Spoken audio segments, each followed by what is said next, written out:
And I believe we are live on YouTube now as well. Howdy, howdy, everybody. What's happening? Yeah, it would. Well, I'll share later when it's not public. It's fine. What's not public? When we're not public, I have a thing, but yeah. Oh, you got a thing? I got a thing too. Cool. I got lots of things. Good. All over the place. Oh, okay. 2 days. Good. I didn't want to save that. Okay. Yeah, I upgraded my media landscape. Yeah. Okay. Yeah. Do you want to? Feel free to bring that up on the show, but make sure not to couch it as that it's new for everyone, right? Couch it that like, hey, I realize I might be late to the party on this, but for those of you that haven't checked out Disney Plus or haven't checked out Apple TV Plus, like, I recommend that you do so. I'm having a good time with it. Like, but found the conversation upon an awareness, like an explicit awareness that you are doing this later than many of our listeners, right? Like that would be the key to that. Because I think I did it because I saved some coin. I understand that's all fine, but yeah, don't if we wind up talking about it, just don't the issue that we hear about from people isn't that we're talking about things that many people have already done. It's that we're talking about them as though it's new, and I think just acknowledging explicitly that awareness that I am late to this party and that's okay also communicates to all of our listeners that it's okay for them to be late to this party. You know what I mean? Oh yeah. Yeah. Okay. Because like The Mandalorian's great. Most people that are into that have already seen 2 seasons of it. Oh, I know. You know what I mean? Yeah. Everybody's like, yeah. And I've seen people say, wait for the last episode on season 2 because there's like something really cool happening. So there are things that happen. Absolutely. Yeah. No, we loved Mandalorian here. It's great. Looking forward to. And I like all the Pixar stuff too. I'm a big Pixar fan. Sure. Yeah, absolutely. Yeah. What were we watching? What else were we watching on Disney Plus? We were watching something. I forget what. Oh, I'm one of those. Soul? Yes, we saw Soul. I'm one of those weird people that actually preferred the video of Hamilton to the in-person in the Broadway theater video, experience of Hamilton. I haven't seen that yet. They did a fantastic job with that video. I think. And again, I saw it on Broadway and saw it here too. So. Did you see the movie Cats? No, I opted out of watching that. Yeah. I'm going to take. It's kind of disturbing. I'm going to take the advice of everyone I know and skip that. Yeah. I got to send out a bat signal. Oh, man. Okay. Man.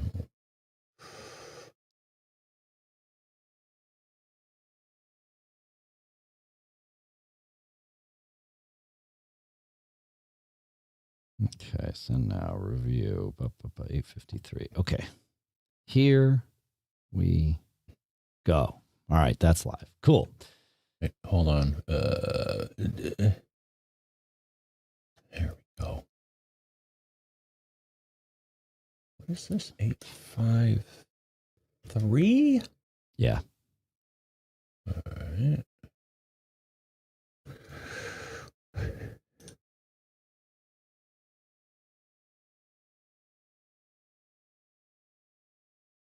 Yeah, I was listening to a thing this morning on BBC. It was about viral videos. It's pretty cool.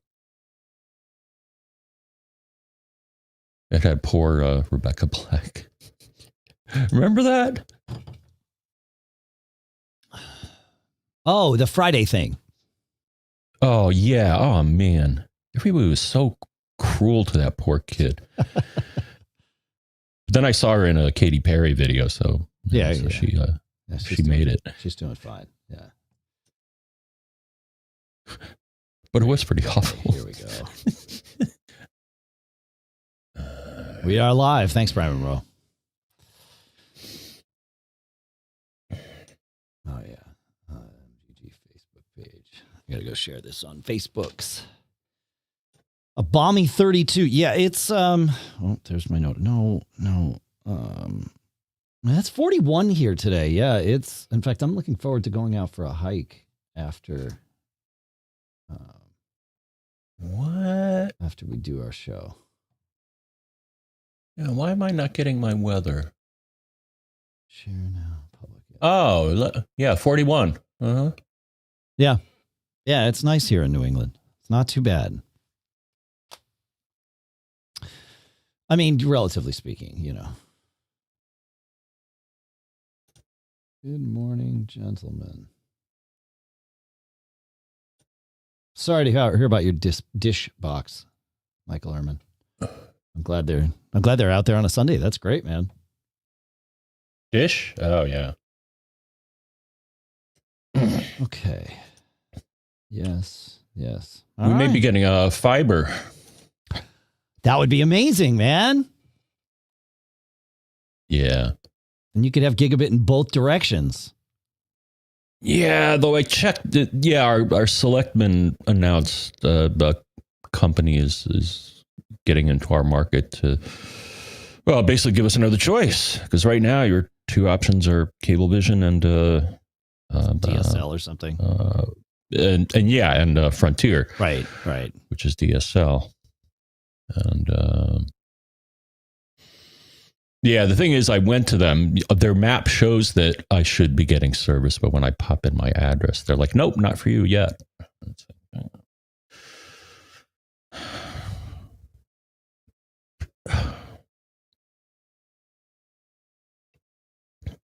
Yeah, I think it was $50 a month for 150 up and 150 down. See, that's not terrible. Like actually, yeah.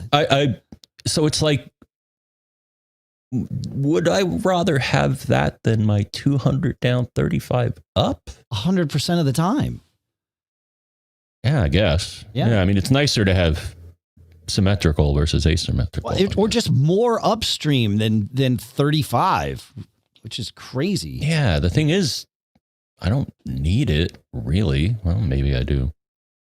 For doing this. Yeah. Yeah, well, if you start streaming it, what's 4K is 25, right? So if you were to stream at 4K, you'd need 25 megabits. So, you know, I wish I could get something. Yeah, I'm with you. I'm with you, Alan. I don't understand our regulatory environment in which there's one provider for each major technology in most areas. I do. I understand it. I can explain it to you. Monopoly? No, we chose this and we chose it because it's not a monopoly. People, yes, we did, the voters. It's not a monopoly in that the carrier, in your case, Opt Online, or in my case, Xfinity, must allow resellers to take their service and sell it to others, right? So that's how we dealt with the monopoly thing. However, the reason we each only have one cable provider is because we decided we don't want 35 different cables strung up on all of our poles. Because if that were the case, it would be a mess out there. And so that's where... Well, but that's not necessary. I mean, phone service only had one phone line and you had equal access. Literally explaining the same thing I'm explaining. There is equal access for both phone and for cable. But the problem is it's limited to the technology. Phone was limited to what phones could do, but nobody really cared because phones were phones and nobody expected more out of a phone than what a phone could do. Mm-hmm. You want more out, or you or I ostensibly want more out of our internet system. Like I want more than 35 up. The infrastructure that's here, which is available via equal access, but the infrastructure that's here is not capable of providing more than 35 up. So we can't get like you said, they need to get approval to run fiber in order for that to happen. Or maybe they've already run it. I don't know, whatever it is. But like they needed approval to run that extra cable. And your select people, I think wisely, limit the number of cables that can be run. Otherwise, it'd be a mess out there. So it's not that it's a, some corporate monopoly that we don't have. Like, it's not a them thing. It's an us thing. I don't know about you, but I don't want 35 cables run up and down my street. I don't know if you'd really need that, though. Well, how else would okay, so 5G, right? That's a way for another provider to get just like telephone. Just like telephone. John, you're not listening to me. Yes, John, I'm listening to you. You're not what listening. I'm saying. Dude, telephone. what you're saying is that to get multiple cable providers, I need to run an individual cable for each one. Is that what you're saying? I think that's what I heard you say. Is that what you said? You're not listening. To get multiple phone providers, one company ran the cable and everybody else was allowed to provide service on that cable. Yes. Okay. To get multiple internet providers, one company ran your cable. Keep listening. Stop talking. Stop talking. Yes. Okay. Go. Still talking. To get multiple cable, you have one cable, right? Or to get multiple providers, you have one cable that has been run, just like the phone company. And other companies are open to coming in and providing service on that. But there's nothing that they can do because the infrastructure is limited to what that service provides. For example, with phone, people provided basically the same service. They just charged different prices, right? No one was providing a phone service that did something different from what somebody else could because they're limited to what the technology of the wire and the hardware at either end of the wire provides. Cable, exactly the same thing. You're limited to what the wire and the hardware at the other end is. And in some places there, you can do a reseller thing with cable. I mean, it is possible in your area. You could go start a company that did that and they would let you in because of equal access. But there's no consumer benefit to that is the problem. It's the infrastructure is limited to whatever speeds you are able to buy from Comcast. You could, if there was a reseller that stepped in, just like there would have been with, when Ma Bell opened up their cables and you could do, whatever, Fairpoint and AT&T and MCI and all of those. But it's like there's no the limitation is, yes, the cable. So if you want better service, you need a new cable. And it sounds like you might have it. It sounds like you're select people. Okay. So what I think I heard you say is to have multiple cable providers, you need to run multiple cables. Is that what you said? Why are you using those words? I mean, I'm talking about multiple internet providers. Yes. Okay. So there's one cable out in front of your house. Right. Okay. And there's one phone line. Correct. And there's one fiber line. Correct. Now there's one fiber line. I don't have one fiber line. You do, but yes, correct. So I like what, like that cable has a maximum speed because of not just the cable, but the equipment at the head end.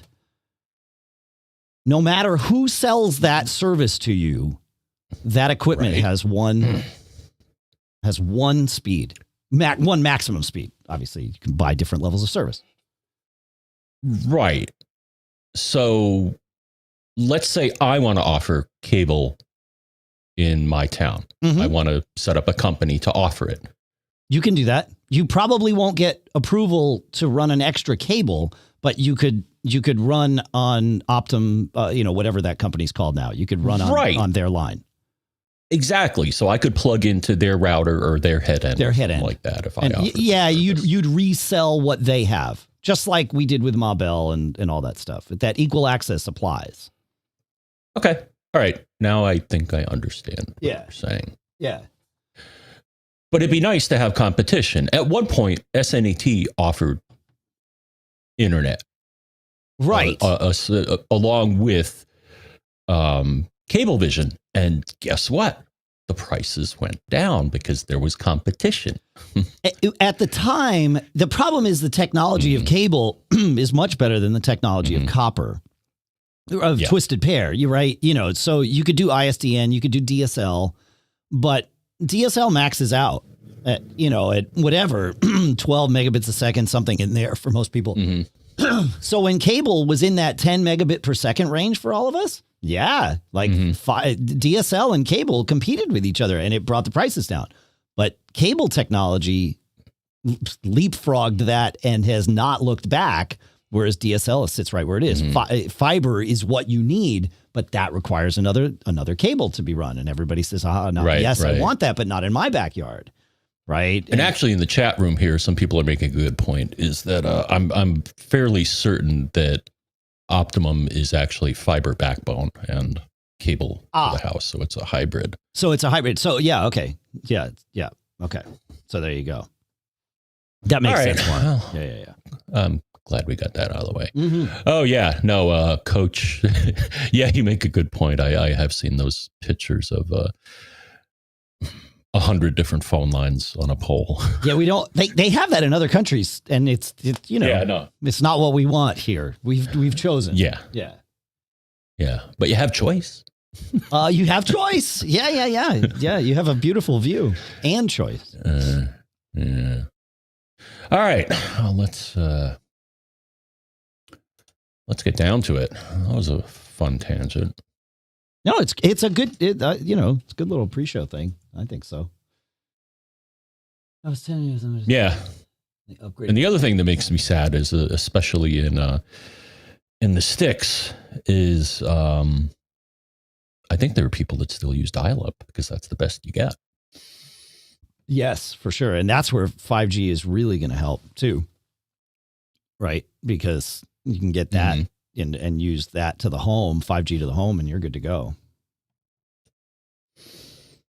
Yeah, my 5G light still doesn't come on very often. I get mine. I mean, it depends on your, provider and your thing. I get 5G occasionally here at the house. Mostly it's just LTE, but I don't know, let's say 300 yards from my house is where I can really, consistently pick up a 5G signal, and then all throughout our little town of Durham here. And I get 100 megabit per second down when I'm on 5G and super low latency. It's, nice. Yeah, it's great. Yeah. And I get, 70 up, which is pretty good. So yeah, it's there. And for somebody out in, if I didn't have fiber cable to the house, like that, even an LTE connection would be great. Like when we talked about this over the summer, right? When we were in, whatever, upstate New York, Vermont. I guess we're in Vermont, technically, just a mile south of Canada or whatever. Their broadband, wired broadband there was 1.6 megabits per second. But I used my AT&T to stream, and it was at the time. Actually, I can't remember. I guess we were using AT&T or Mint. I can't remember which one, but whichever one we were using was fine. So everything all right? Wow. They're doing something with the LTE here. So I just did a speed test, 200 megabits down. That's good. That's really good for, and let's see, 34, 30, about 35 up. Okay. So just as fast as your wired connection. So there you go. You have competition. It's almost exactly, wait, duh. Are you on your? No. You were on Wi-Fi, weren't you? Yeah. Okay. Yes. I was like, that's almost exactly the same. Okay, let's turn off Wi-Fi and see what I get.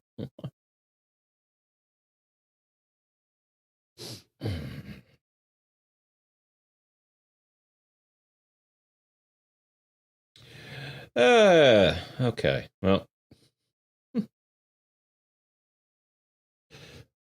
4. Yeah, there you go. Okay.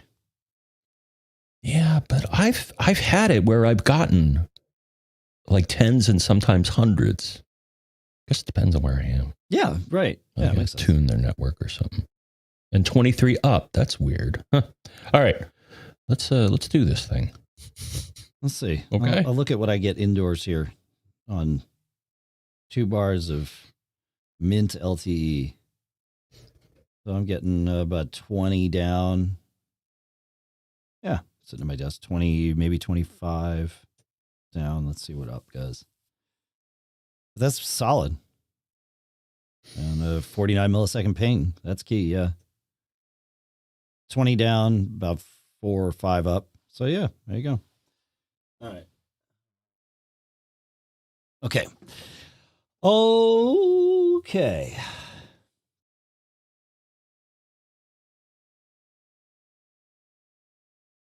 Oh, yeah. Okay. Martin, good point.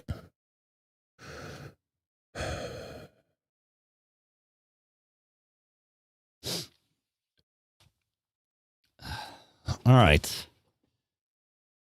Yeah, if we had started with fiber, truly fiber, like to the home, it would make competition way easier. Right, because it would I mean, we'd have way more bandwidth, right? Because yeah. But we didn't, because we were, and which often happens here. You know, we tend to be early adopters in this country. So other countries look at us and say, okay, now we see the evolution they took. This is the tech we want to implement. And they, you know, at this point, somebody would look at that and say, yeah, do fiber, right? But at the time, fiber didn't make as much sense for us. And as many people pointed out, a lot of companies are replacing their coax with fiber, but not yet to the home. It's fiber to the pole and coax to the home, which is interesting. So, but you know, that's how we go here. I had the opportunity early on in my working life to move to Poland and lead their nationwide, we'll call it infrastructure rollout, which is an interesting thing. I thought about it, but it was like, I don't know that I want to move to Poland. So I didn't. But yeah, it was an interesting little opportunity. So there's some of the people I knew at Citibank were like, dude, you understand this stuff. We need somebody like you to oversee this. I'm like, I don't think I'm the guy. They're like, we think you're the guy. It was a lot of money too, but I don't know. I didn't want to live in Poland. So here I am, grinding it out with a podcast every week. Speaking of which, more to talk through here.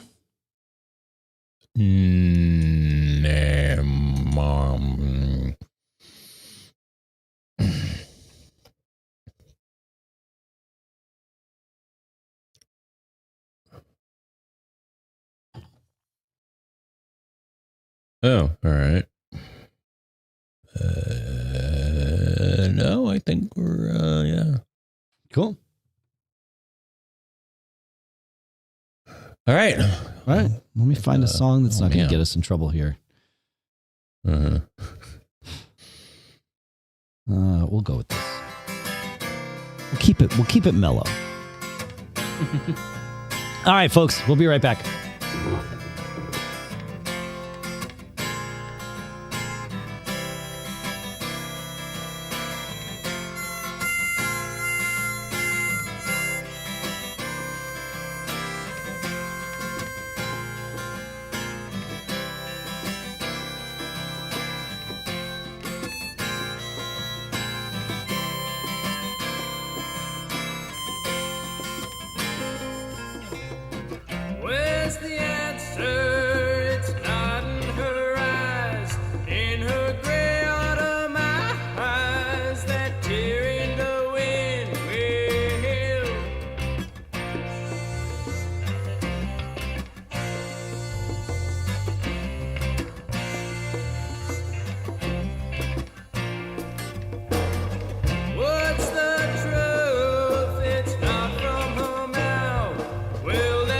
Spoken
Yeah.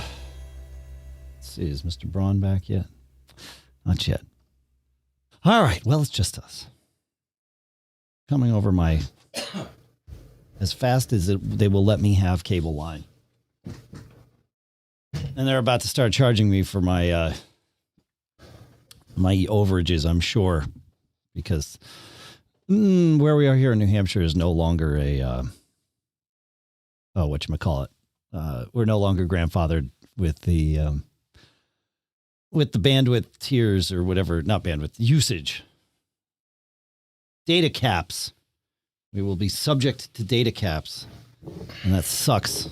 But, it's how it goes. We use about 2 terabytes a month here, so I think I'm going to need to buy their unlimited data cap. But they say I get 3 months of grace period or something. So, yeah, Alan 567.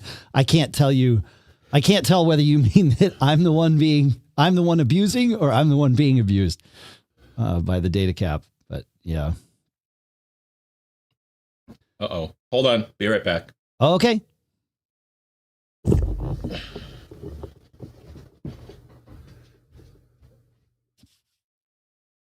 I'm the victim, I guess. I mean, I don't know. It's just the deal. I could find other service, I suppose. Yeah, I mean, I don't know. I guess I understand there. There's nothing truly unlimited out there, right? And Comcast doesn't say that it's unlimited. They never have. But, that's how it goes.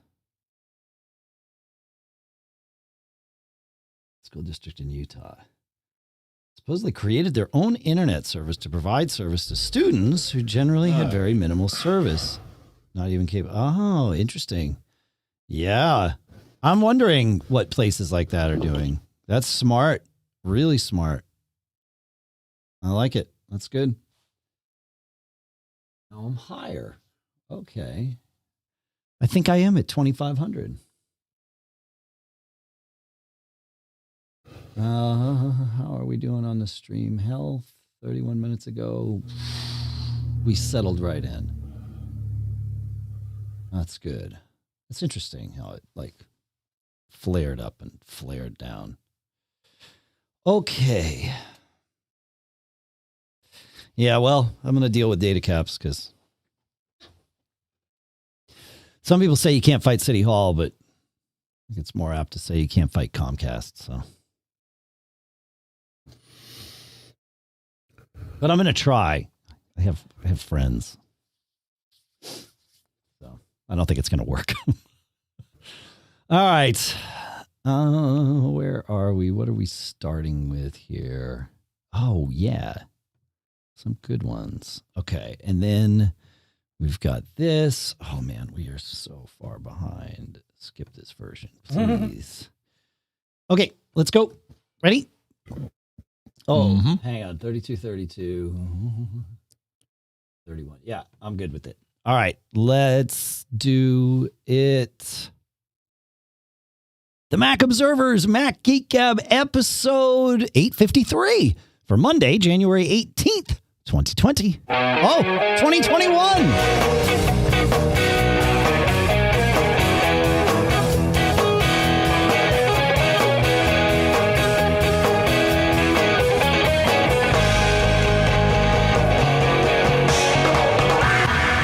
Folks, and welcome to the Mac Observers Mac Geek Gab. Yes, it is 2021. It also is the show where you send in your cool stuff found, your tips, your quick tips, your questions.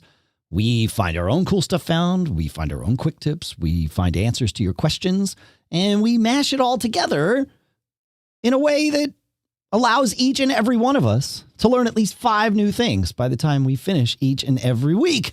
Sponsors for this episode include sunbasket.com/MGG, ladderlife.com/MGG, Readdle, and we get to talk about their calendars app this week, and linode.com/MGG, where you can go and get $100 in free credit. Here in Durham, New Hampshire, I'm Dave Hamilton. And here, back from CES. That's well, right. Not really. It's true. In Fairfield, Connecticut, this is John F. Braun. Yeah, man. Yeah. So that that CES went better than I expected, Dave. It being all virtual, and I think I know what you're going to say, but go. No, I agree with you.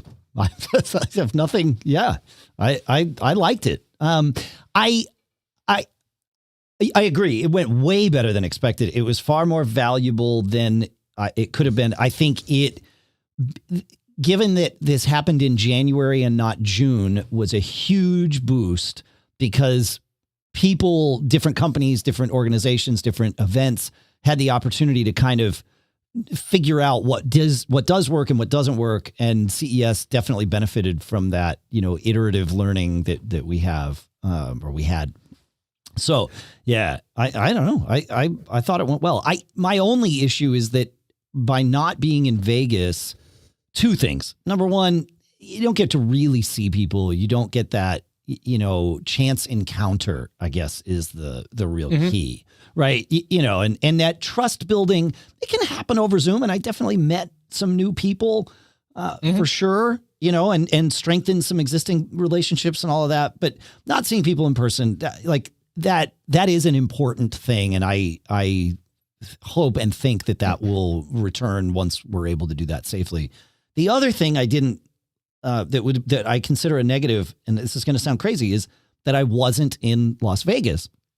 Not that I care where I am for CES, though Vegas has its pros and cons, like everywhere else.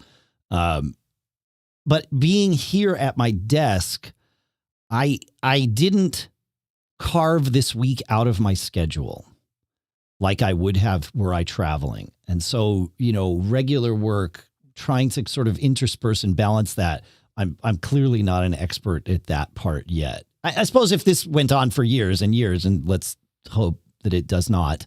But if it did, I would figure out a way to be like, okay, next week, don't expect responses from me. I have CES to attend to, not attend. And I'd get better at that. But yeah, otherwise, yeah, I liked it. Yeah. So. And I would dare say it was more efficient having everything in one place. Sure. And you didn't have to schlep around from hotel to hotel. Getting around was another downside of the physical event. And every now and then I'd be like, oh man, I didn't get the press release from these guys. Now I got to go online. So yeah, it was I guess higher throughput. It took me less time to generate content than for sure. Yeah. No, there's an efficiency of not having to move around. I mean, there's some things that you can, some benefits to moving around and all of that. Like I said, the chance encounters and those sorts of things I really missed. But yeah, by and large, it was valuable. In fact, we have a ton of cool stuff found to go through here that you and I found at CES. We have some cool stuff found from all of you to share as well. But yeah, no, I thought it was good. Hopefully we get to do it in person next year. Like I said, I'm looking forward to it. I would say the thing I miss most is the food and the drink and having meals with friends. Right. Yeah, exactly. That was a bummer.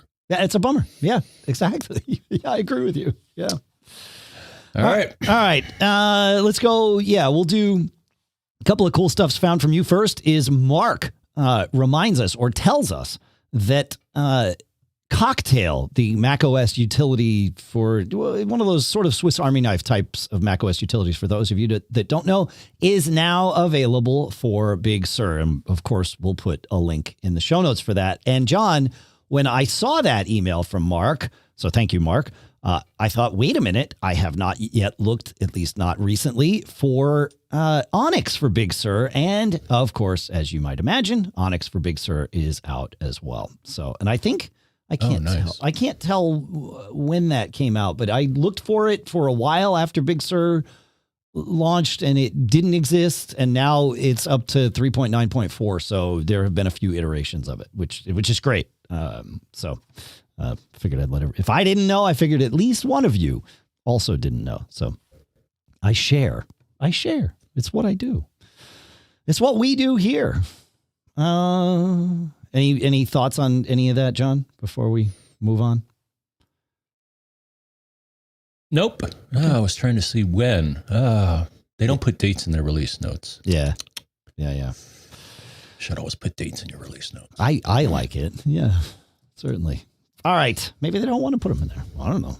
Patrick has two cool stuffs found. Actually, one of them is a cool stuff created by Patrick, and the other is a cool stuff found. He says, back in November, I mentioned using Google Assistant with shortcuts. It is easy to use inexpensive NFC tags to run shortcuts in iOS. In my case, I use NFC tags with shortcuts to run Google Assistant commands for my home automation. This is all done in the Automation tab in Shortcuts. When you add a new automation, you add a personal automation where you can choose NFC as one of the options. And Patrick created a little video that he has posted to YouTube, so I will make sure to link that in the show notes for this because it's fantastic. He did a really good job on this video. So thank you, Patrick, for sharing that.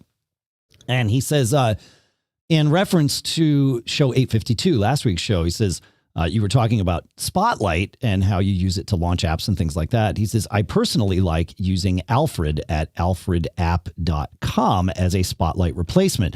I find that it responds a little bit faster and a little more and is more easily customizable. I will say that the performance of Spotlight has improved with each release of OS X and now Mac OS.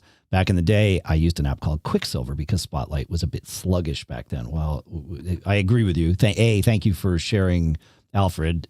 Yes, Spotlight's gotten faster, but there's some Spotlight issues, in fact, with Big Sur that we might have to talk about. But we have listener Steve up next, John, unless there's something more to talk about with Patrick before we jump to Steve. So is what's on the NFC tag just a number? Kind of like a barcode, but it's RF barcode. I like that. I think that's a great way to think of what an NFC tag is. Is it as an RF barcode? Yeah, theoretically unique ID that your phone can sense. Yeah, I like it. Okay. Yeah, I'll have to get some. Yeah, they're cheap to buy. Check this thing out and. Yeah, I have one that I got a couple of CESs ago, kicking around somewhere. Yeah, I'd be curious. Set up a Siri shortcut with it and let us know how it goes. That'd be cool. Yeah, man. Yeah. I like that. NFC tags are wireless barcodes. I like this. Is good. That's a good way to think about it. Good way to explain it. Yeah, well, that's how we thought about it. I did a lot of R&D with RFID when it was a big thing, and they predicted that they would take over the world and replace barcodes. And they really haven't because they're still more expensive than a barcode. True. Although, where was I? I was at the gas pump, putting gas in my car, as I do now once every 6 weeks. And the pumps of the place I usually go a while back, but certainly in 2020, like during, pandemicking, added Apple Pay or NFC payments, right? And so one of the ones near me as well, which is great. All of a sudden, but I also noticed that they have the what does Apple call it? It's not AirTags, but that's the term that's on my mind. But the little NFC thing that you tap. What is that called? Somebody in the chat room at live.macgeekgab.com will help me. And I tapped it, and it was the little like the mini app. Why can't I think of the name of this?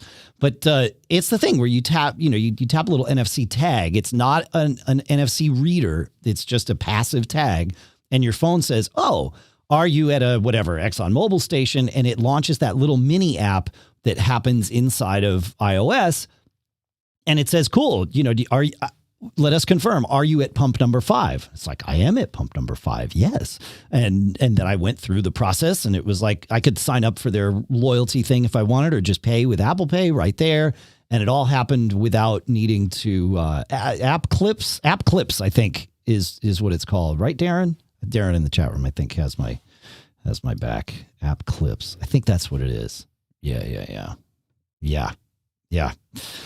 Yeah, so I got to do it that way, which is great. Yeah, it's an app clip. That's exactly it. Yep, that's what I saw. Thank you.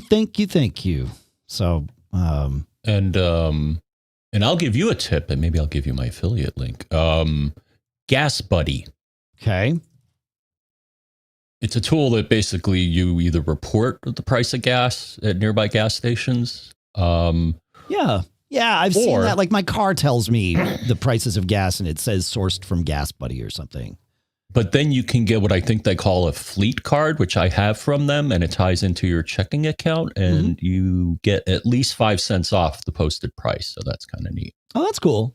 Yeah. Well, I guess that makes sense, right? Because they're not paying credit card the 3% ish, the 2 to 3% of credit card processing fees. So, with gas at $3 a gallon, saving you, that would be, credit card fees would be somewhere in the 10-cent range per gallon, right? So they cut that in half, they split it with you, and there they go. It's not bad. Not bad. Unless you want the points, but always know I'm a credit card point junkie.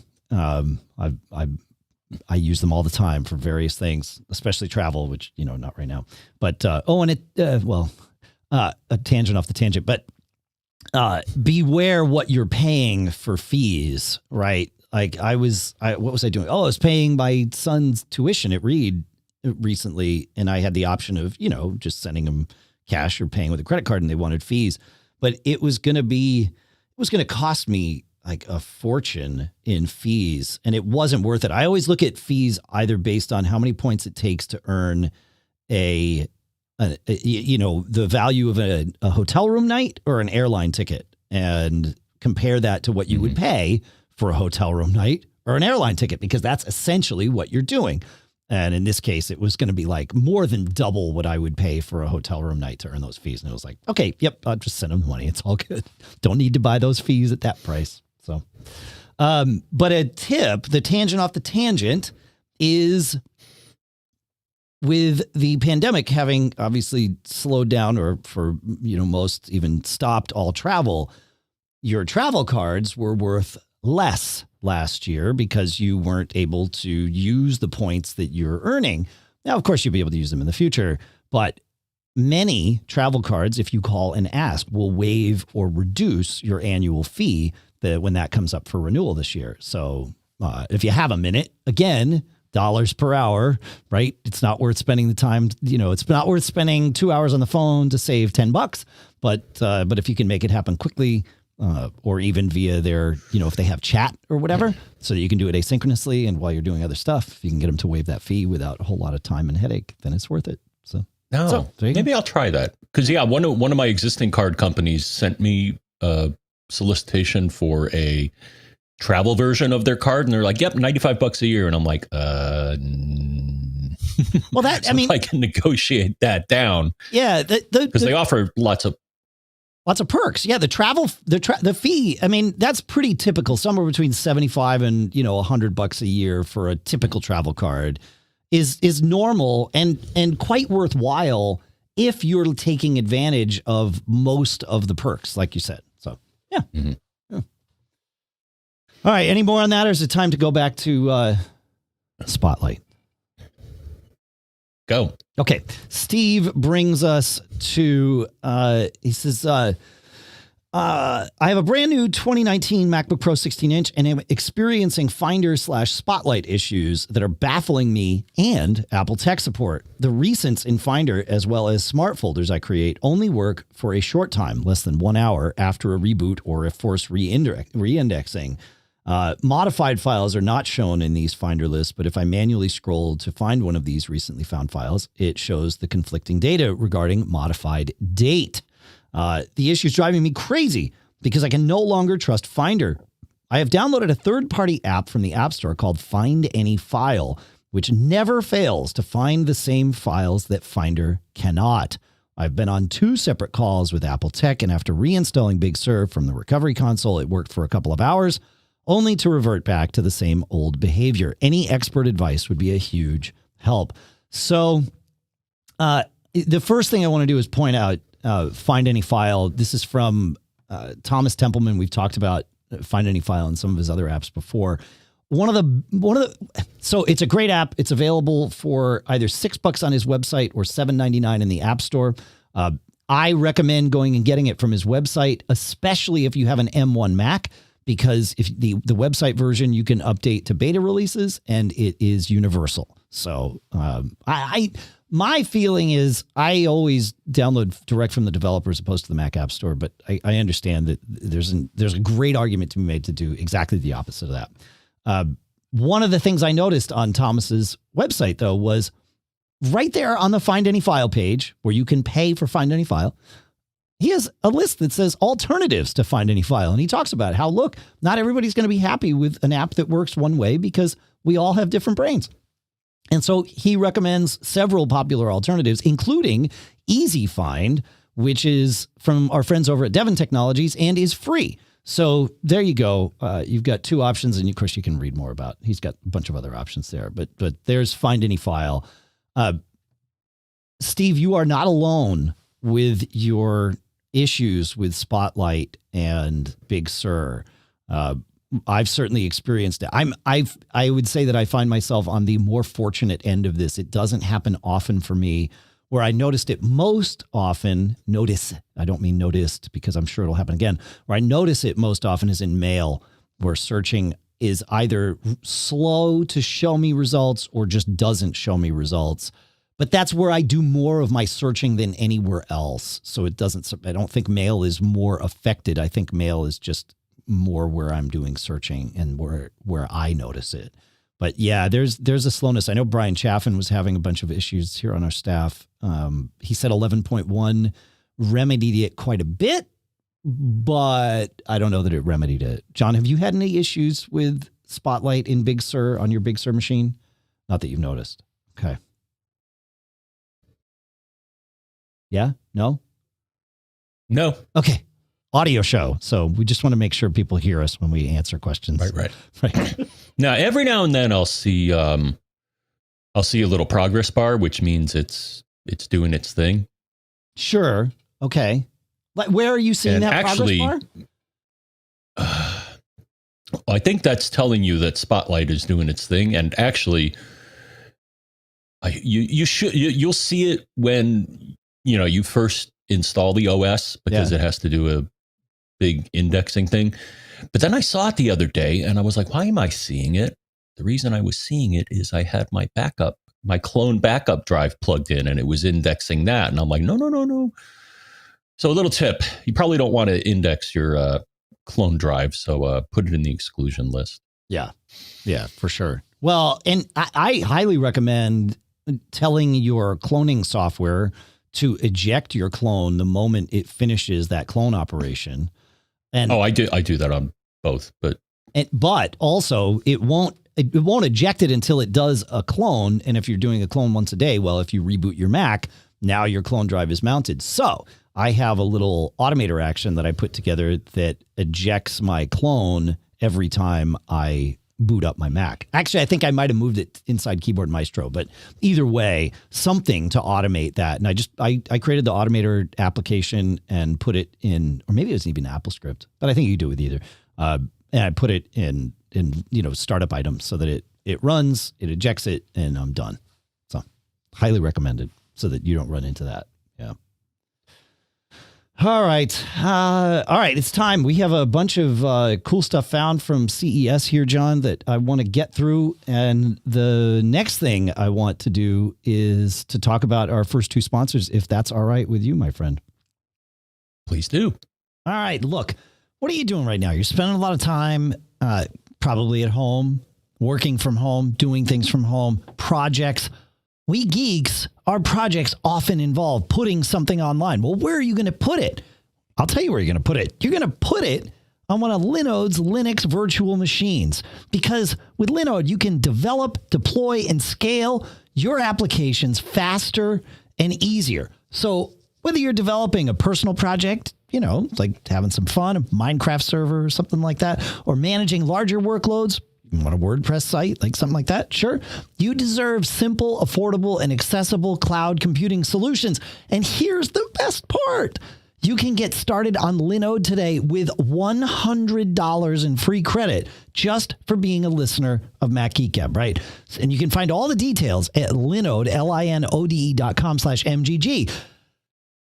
Linode's least expensive server is their Linode server at $5 a month. $100 in free credit, Linode server. You've got a lot to get started. And then, of course, you scale up as you use the thing more. You get more traffic, all that stuff. You also get 24/7, 365 human support. You got to go check this out. Linode.com/MGG. Click on Create Free Account button to get started and use your $100 in free credit just for being a Mac Geek Gab listener. Thanks to Linode for sponsoring this episode. Next up is Calendars by Readdle. I have been waiting to mention Calendars ever since Readdle came on board as a sponsor because I had forgotten about their Calendars app, to be perfectly honest. And then when they came on board a few months ago, I thought, oh, right, I got to dig back in. Man, beautiful, intuitive calendar app for your iPhone, for your iPad.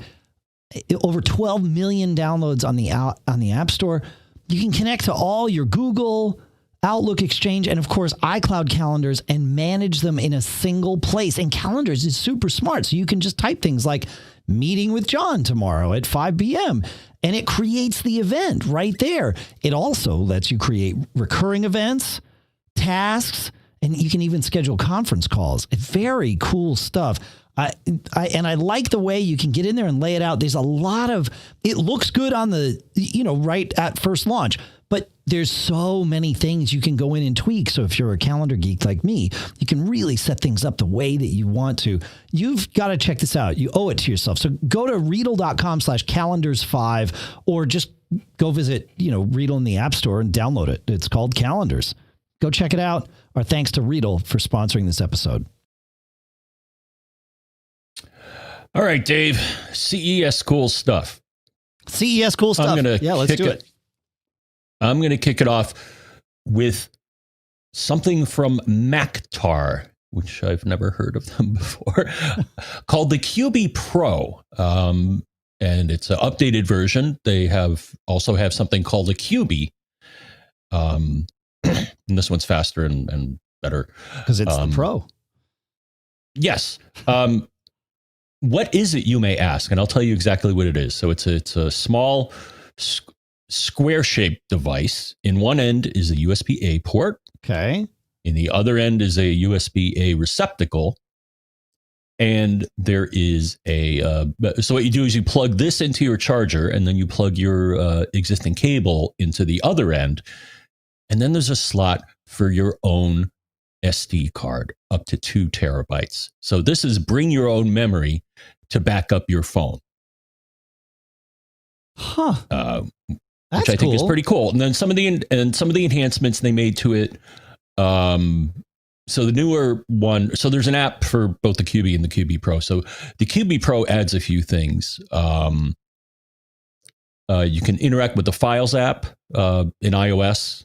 The content that it backs up can include photos, contacts, Instagram, Facebook, iCloud, music, all sorts of things. This newer one, the app also supports encrypting your data with Face ID or Touch ID if you want. Oh, that's cool. And you can also use it to shuttle the data to your computer by plugging the USB-A into your computer.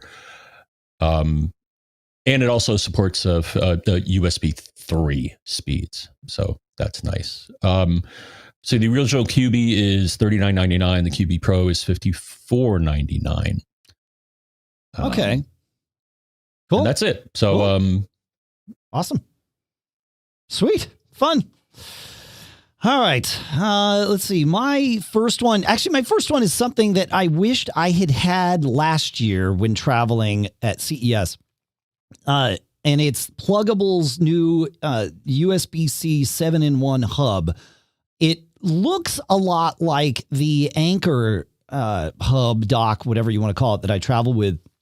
It's got a built-in USB-C cable. It's very thin, and it just plugs in to the to your USB-C port. And the Anker one that I have has Ethernet on one end and HDMI and a couple USB-C cables.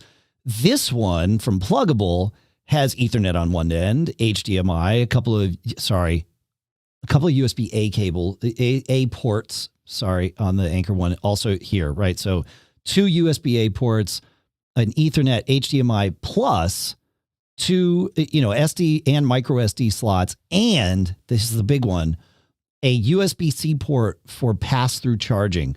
I'd like to have something that I can travel with, so it's small, that I can leave either in my bag or at my desk in a hotel room that has power pass-through, so that I can set all that up when I get there, and then I have one cable when I get back to the room to plug in, and it's got everything that I need. A lot of times I'll wind up plugging HDMI into the TV, or I'll have a microphone that I need the USB-A port for, sometimes Ethernet, although that's not really all that common in hotels anymore.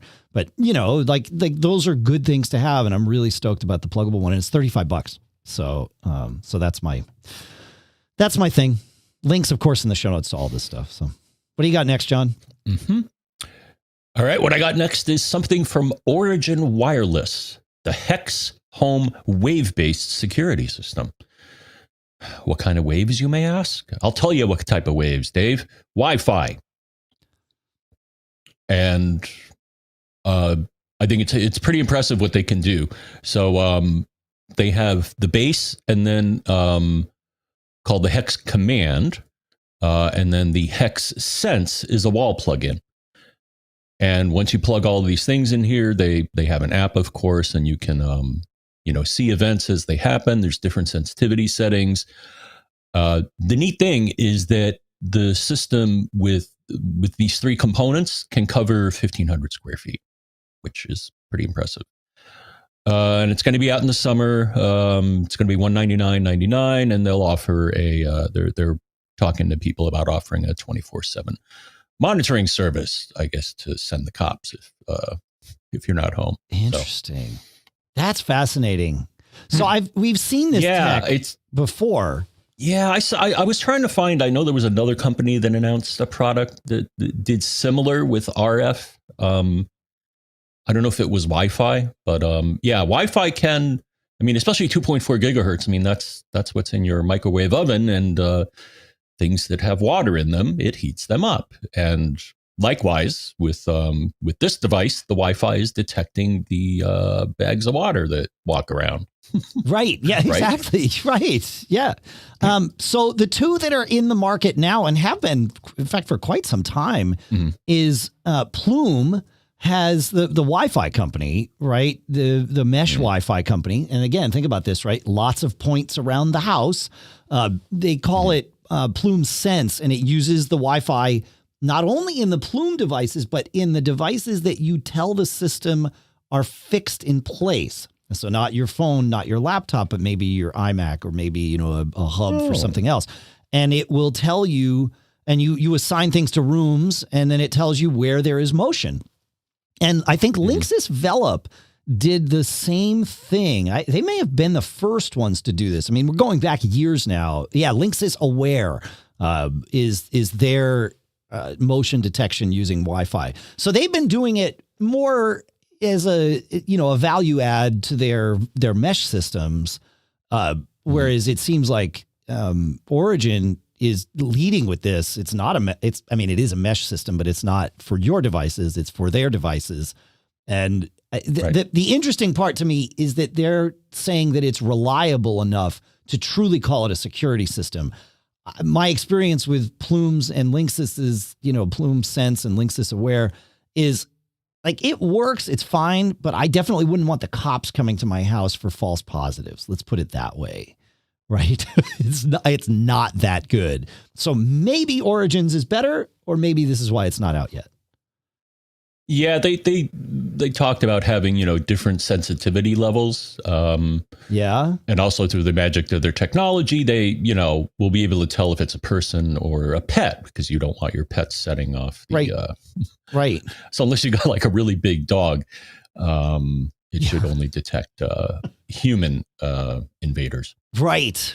Yeah. I mean, I think Plumes, I forget about Linksys, but I ran Plumes for quite a while here at the house, and you could tell it like, don't mess with pets or whatever. So, I'm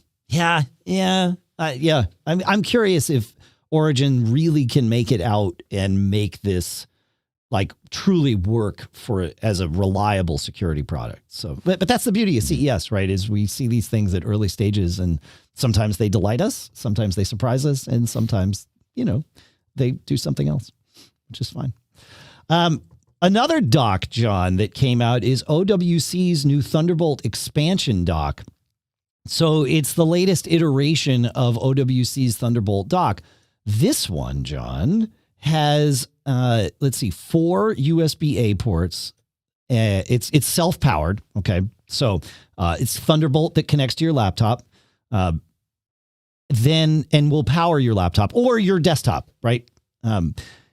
It has 4 USB-A ports, 1 on the front, 3 on the back, a gigabit Ethernet port, of course, power coming in, an audio out port. And then it's got an SD card slot, John. And then it requires Big Sur in order to work because on the back, it has not just 1, but 3 Thunderbolt ports. So this is a combination of their Thunderbolt hub. We would call it their Thunderbolt 4 hub. So that, again, is a weird little name to use, but it is their Thunderbolt/USB 4 hub combined into their Thunderbolt dock with all of this capability.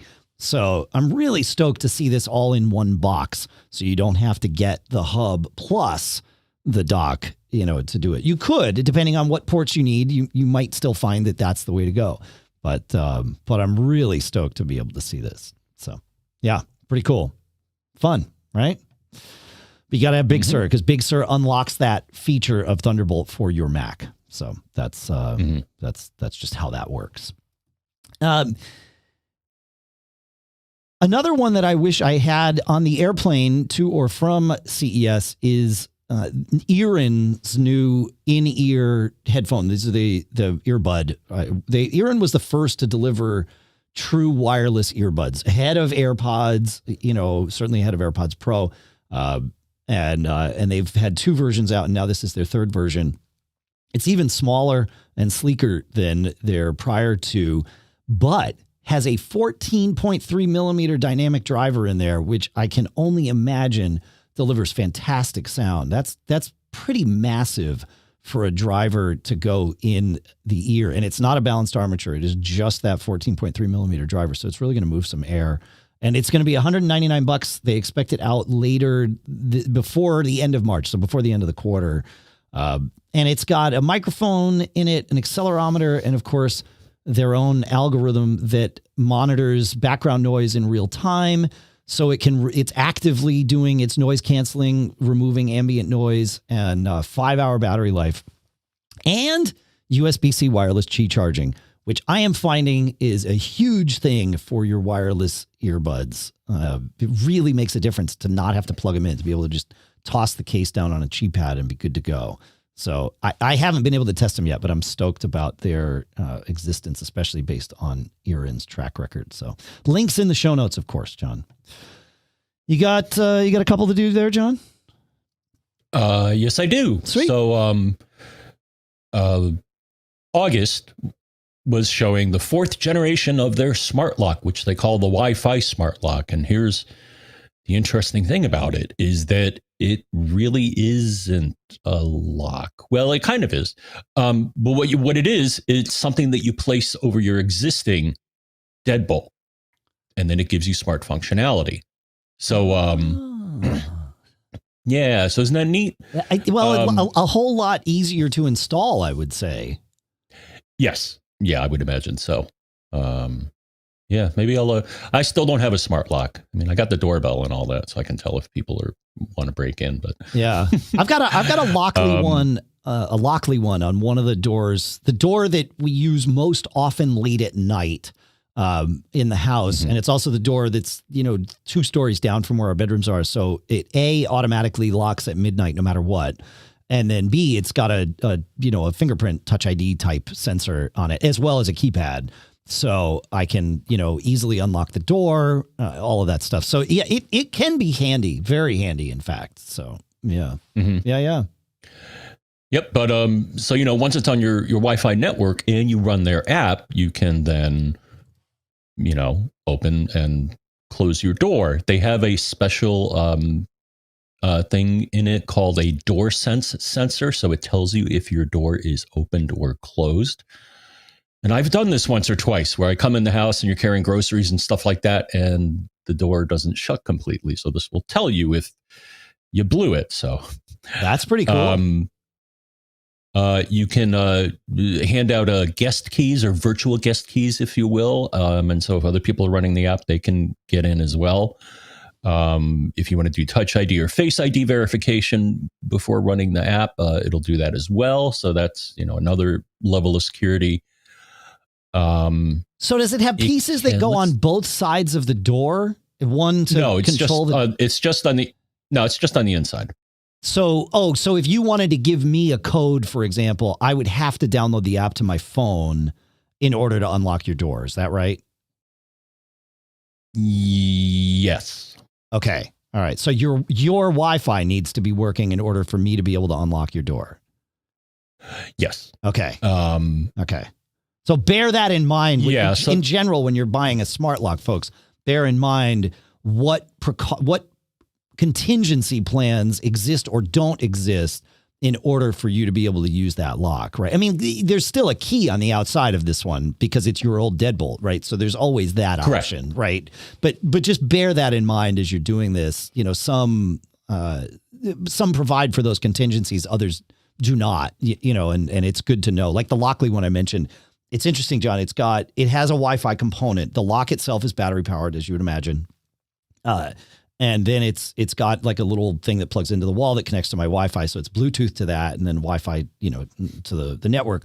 But the lock still functions, keypad and, Touch ID button, fingerprint button, regardless of the Wi-Fi. And what's really cool is it does like a code generation thing. So my phone knows about like 10 codes that I could hand out, to unlock the thing with limited shelf life that it's sort of automatically done. So even without Wi-Fi, I could give you a code and you could get into my house, which is fascinating. I mean, I suppose it opens up hacking potential. Oh, so there's a keypad on it. It's a touch sensitive keypad, but yes, that's right. Yeah. And it's cool. It's got if the battery dies, it's got two little leads on the bottom of the lock, so protected from the weather, that you could hold a 9-volt battery up against to get the lock open, and then you can go inside and change the batteries when if you go away on a long trip or something, you come back, it's like, dead battery. Run to the hardware store, get a 9-volt battery, plug it in.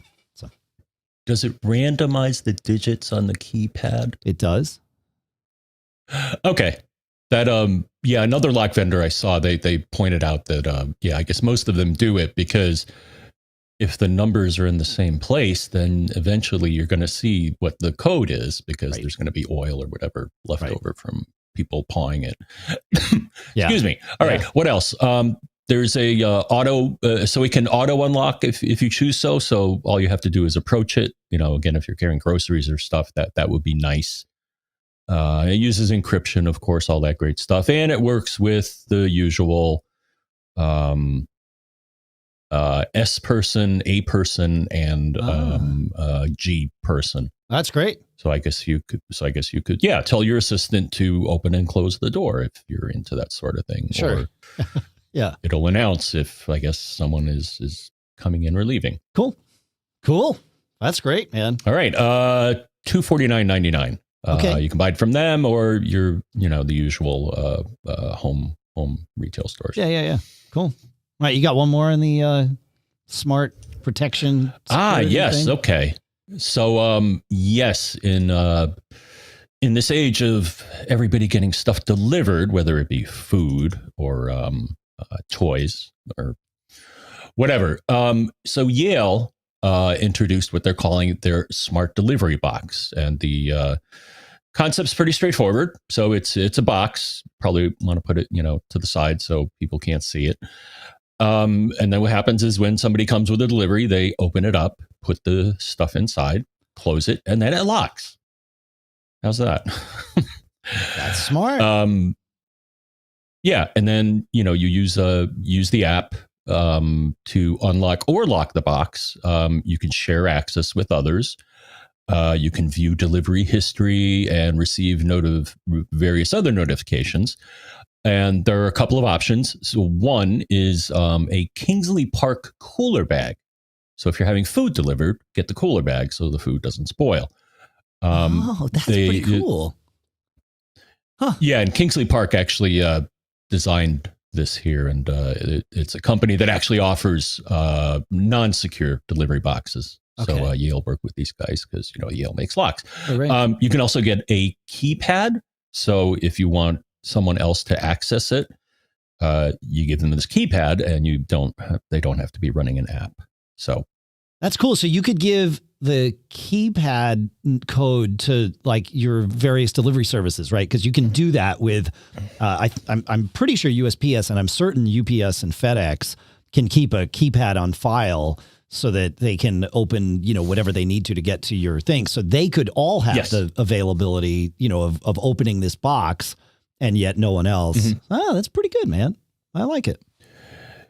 Yeah. So comes with a Wi-Fi bridge, connects to your 2.4 gigahertz Wi-Fi, and the box itself is $229.99 and $279.99 with the smart keypad. Nice. Cool. All right. Another set of earphones that I'm really eager, I'm excited about, I have some, is the Anker SoundCore Liberty Air 2 Pro.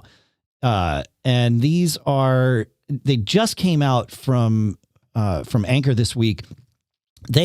My only issue with them is that they have, they are, what's the right way to say it? They have stems, right? So I'm not a huge fan of stems on my earbuds, but these actually fit really well. They come with nine sets of tips, so you can really get the size right. And wow. and pro tip, no pun intended, each of us, it's uncommon that your ears are symmetrical in terms of their size. So don't be surprised if you find that you're, say, a medium in one ear and a small in the other, or things like that. So don't just assume that because you found the right tip for one ear that the other ear would match. Almost always it does not. But these are very comfortable. I was able to get them to stay in, and they sound good. It's a combination of a dynamic driver and a balanced armature, but they floated the armature in there so that it's not influenced by the driver, and you do get some decent articulation on the sound. I was surprised, quite frankly. Not that, because SoundCore is an Anker brand. I mean, Anker always makes quality stuff, but for $129, these things are huge value.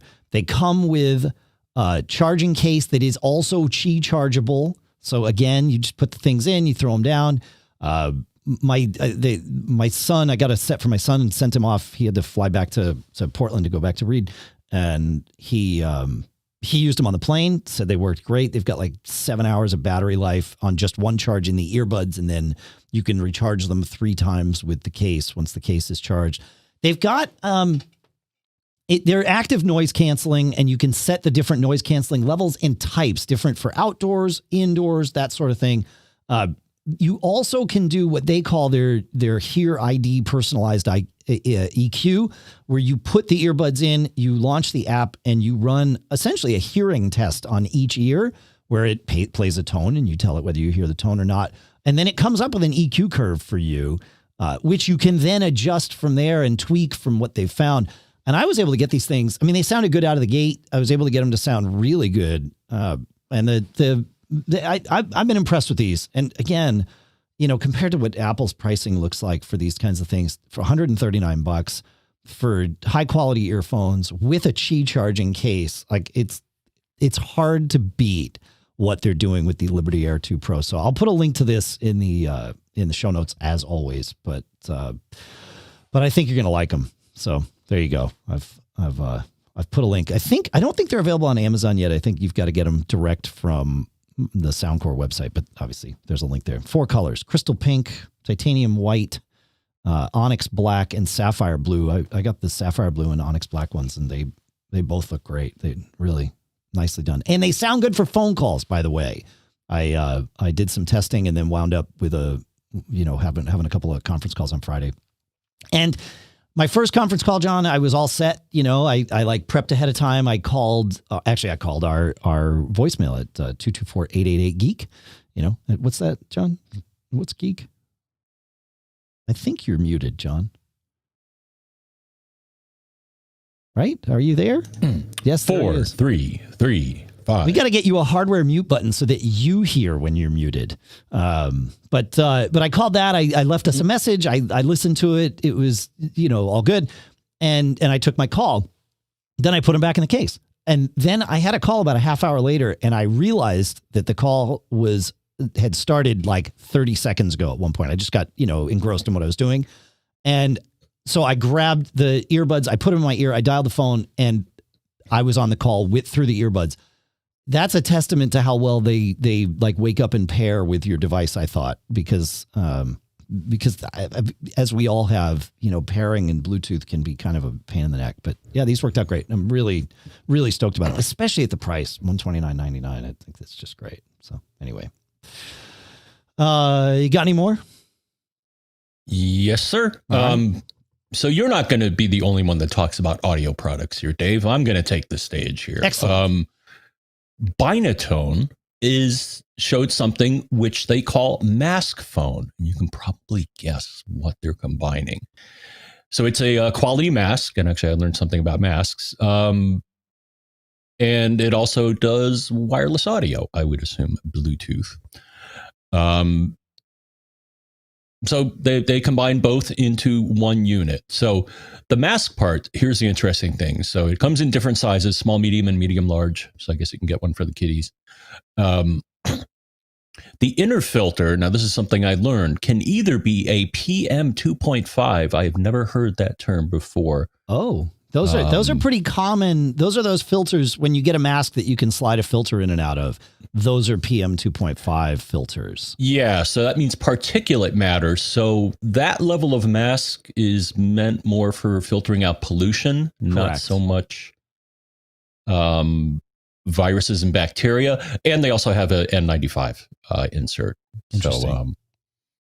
So you can get either one. It's IPX5, water and sweat resistance, and the controls to make calls or play your music and stuff are on the side of the mask. But here we go. So this is interesting. You can run it with an app. So I guess you could do either straight sound, but then they have a couple of technologies here. So they do noise cancellation, and they also do something called voice projection that I guess increases the quality of your voice. And it's powered by the Hubble Connect for VervaLife app. Okay. And there's a rechargeable battery in the mask, to power the RF, and it lasts for 12 hours. And I was surprised here, starting at $49.99. Wow, that's very cool. And yeah, I was like, wow, you could probably charge more for that. But, yeah.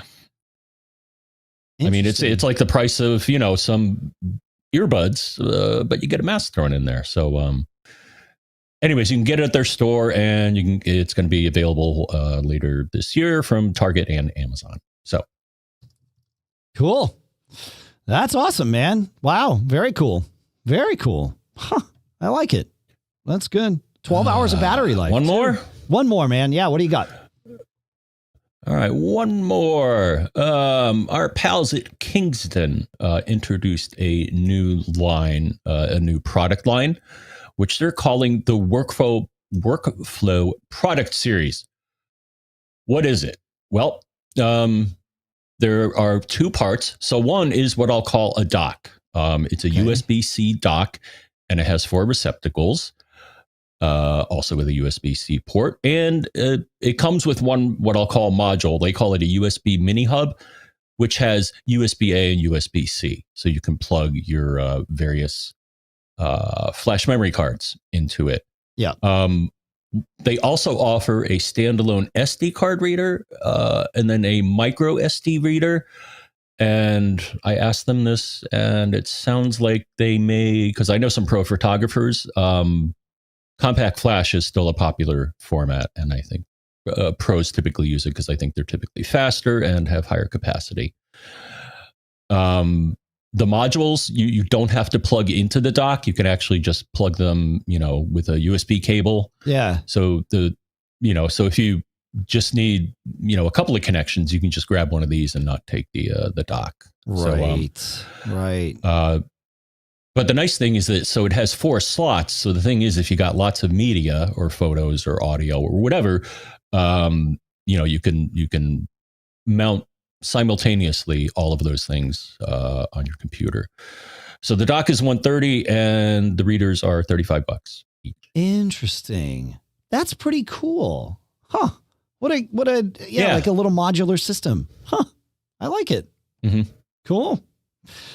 All right. Well, that's great, man. Cool. All right. We have a bunch of stuff, some questions, some quick tips, some follow-ups to recent episodes, so many different places to go. The next thing I want to do, John, is talk about our next couple of sponsors, as long as we're good to go here. Yeah, good to go? Please. All right. Look, it's 2021. You don't have to wear pants. You don't have to commute. And we don't want you to have to worry about your eat healthy resolutions. And that's why we're really stoked to tell you about Sunbasket, because Sunbasket wants you to have your healthiest year yet, and they're going to make it super easy for you. We've been using Sunbasket here at the house, and it's really cool what they do.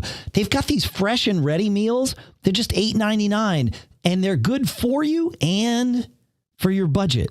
And they taste great, and they're super fast, right? You just get this meal, you take it out, and you heat it up. You're done. And then they have their other full meals that you do some cooking and some prep work. And they don't take very long. It's, 20, maybe 30 minutes is what we found is the average of the things that we get. And we've been having fun with it. There's 4 of us in the house. And so there has been up until very recently when the kids all headed back to school. But what we've been doing is we got a couple of fresh and ready meals, or a fresh and ready meal and a regular meal. And we kind of, and we have this smorgasbord of all kinds of things on the table.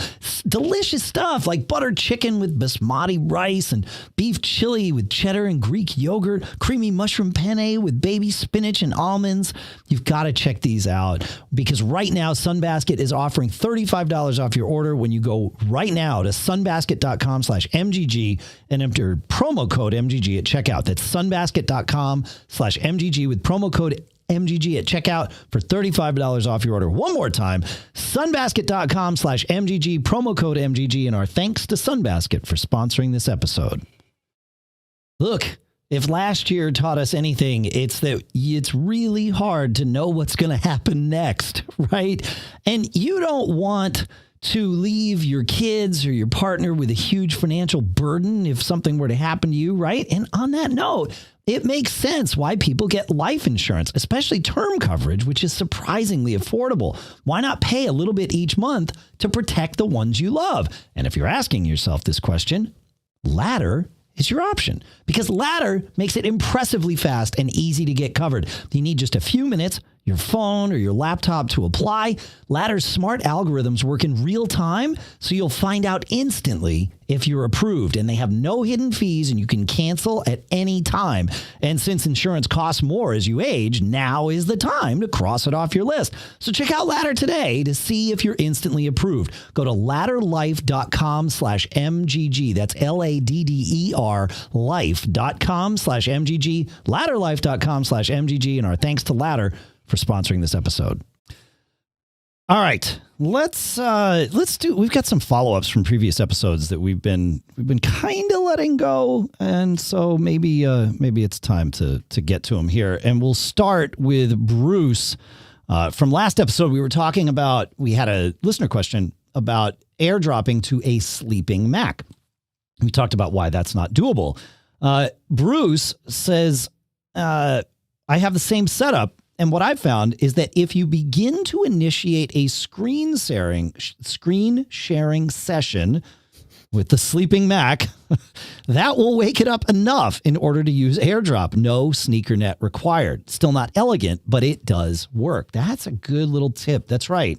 I wonder if connecting via file sharing would be enough to wake it up for that. Of course, if you're going to connect via file sharing, maybe that's all you need. So, all right. But there you go. So that's one option. So thank you, Bruce. Good. And then listener Ron has another thought here. He says, for the caller who was asking about AirDrop, what about iCloud? I have my desktop as well as my current folder, and I can save files to either place by Save to Files on iOS. And that way it's easy to share between my devices. I can access the folders from everything. Dropbox, he says, would be another way to do it. I suppose you could use a graphical multi-clipboard like Paste as well. So yeah, I like that's a good one, John. Right? So yeah. Mm-hmm. So I don't know. Thoughts. Thank you guys for those ideas. I like this. Just find some way to get the Mac to be responsive and then go. So cool. John, you want to take another follow-up from last week? Yes. So Dan builds on something that I talked about. So Dan says, in 852, you talked about muting conversations in messages and forgetting to turn it back on and missing notifications. I think it is new in iOS 14, but in settings, messages, there is a toggle for mentions called Notify Me. This allows you to get notifications if someone mentions your name, even if the conversation is muted. In a group message, it seems to be the best, as if someone needs you, they will usually address you directly and everything else can just be read when you want. It's not as helpful with a message between a single person, as they would not likely be able to address you by name because you're the only person being talked to. Yeah. So thank you, Dan. Yeah, it's a good one. Yeah. It messages is coming around. It's I don't know. It's work in progress. I like it. It just it's other. There are features. The thing that I still appreciate. So I've been doing a lot of things online, like signing up for new services. Maybe I'll talk about that. Sure. Maybe not this time. But anyways, a lot of times what happens is you'll be texted a numeric access code to verify that it's you. The thing that I like is that the latest iOS and macOS are smart enough that when you hover over the field that wants the numbers, you'll get a float over after a second or two saying, oh, you want to paste this thing that was just sent to you in messages? So we get to thank longtime Mac Geek Gab listener. I'll leave your name out of it, but started as a Mac Geek Gab listener and then moved on and is working on the Safari team at Apple and was one of the people on the team that created that feature.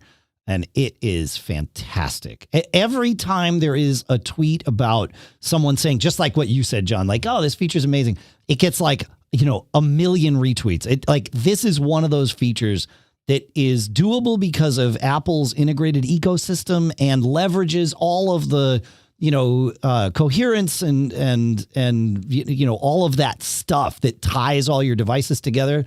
But I agree, man. It makes that two-factor authentication stuff that uses SMS a dream. And when in the rare instances when it doesn't work, I'm like thrown off. Like, oh gosh, I have to look and type. This is terrible. So yeah, I agree. It's awesome. Hey, I wanted to follow up on my iPhone battery charging Qi versus wired issue. So last week I talked about how I have been seeing consistently this symptom with my phone where it will charge up to 100% or something and then stop charging, even though it knows it's still on the Qi pad. Well, I did some experimenting, John. I have a Ventev charger next to my bed that I've had for several years. And the reason that I use the Ventev one next to my bed is because it turns, when I start charging, a light comes on, as it does on most Qi chargers. And then after 30 seconds, the light goes off. So I like this next to my bed. So I took my case off my phone. I'll tell you what case I've been using because I think that's quite relevant here. But I took my case off my phone and I tested it. And it charged all the way up and stayed at 100% all night. So problem solved. I thought, okay, this is good to know. I tried a different Qi coil with and without the case, charged to 100% and stayed there all night long. So I think the issue is a combination of this particular case and at least this particular charger. And it's kind of a chunky charger. So I'm wondering if it's a heat issue and that there's too much insulation between Qi coil on the pad and Qi coil on the phone. Because the case that I'm using is this grip to you case, which has like a rubber grip on the back of the phone, so that it's great. You can just slide your hand in there and it's great. And I've loved these grip to you cases for exactly this reason. It's kind of like having a pop socket on your phone, but without the thickness and I don't know, the mess of having a pop socket on your phone. I like the idea of a pop socket. I just don't like the way it works. But it does add some insulation. I mean, it's rubber, you know. And so I think this Ventev charger maybe also has a little extra bulk to it. And one of the devices, I can't tell which because, of course, we don't get to see logs on an iPhone, or at least not easily. One of the devices is saying, no, it's too hot, stop. And that usually happens when it hits 100, but I've seen it, you know, stop at like 87 or something and then just like, nope, we're done. So I think that's my issue is I can't use this case with that charger, but this is the case I want to use. And that's the charger I want to use. So I need to find a solution, but that's the issue. So and several of you, many of you, in fact, wrote in with various different theories and experiences about what you went through with similar things. And some of you went through something very similar to mine and others had different things, but mine is most definitely related to this. So it's just, you know, the troubleshooting method. So check it out. This case also does not work with MagSafe, if that's an indication. Oh. Right. So, I mean, the insulation there, it's either the insulation or there is one little, it's almost like a watch band pin that keeps these things in place, sort of. But it's got a little bit of metal in there, so that may also be part of this. But it works fine with other Qi chargers. So there you go. I don't know. Yeah. Interesting. Yeah. So a couple of thoughts. So one, the case that I have here, which is, you can see my light. So this case that I have here is one of the spec clear cases, yep. And this one does work fine with MagSafe. It gets through it. I tested one of those cases. I'm not sure what this week with my Ventev charger, and it also worked fine. So the Ventev charger works fine with cases, just not this one. And this case works fine with Qi chargers, just not the Ventev. So it's just I remember you had the clear case. You got the red phone, right? I got the red phone. Yeah. Yeah. I wonder the only other thing. So I have this Ventev charger as well. I'm wondering if a nice thing about this charger, and I'm wondering if this would apply to your situation, is that you can change the height of the Qi charging element. I noticed that on the Mini compared to my 8, I had to put the phone in a slightly different position in Qi devices in order to get even just regular charging. Yeah. Like the one that I have in my car, when I mounted my new phone, it wouldn't charge on Qi. I actually had to nudge it over. Instead of it being flush with one of the brackets, I had to nudge it over a little bit. And then it engaged. Because at first I was like, why is it not charging? Yeah.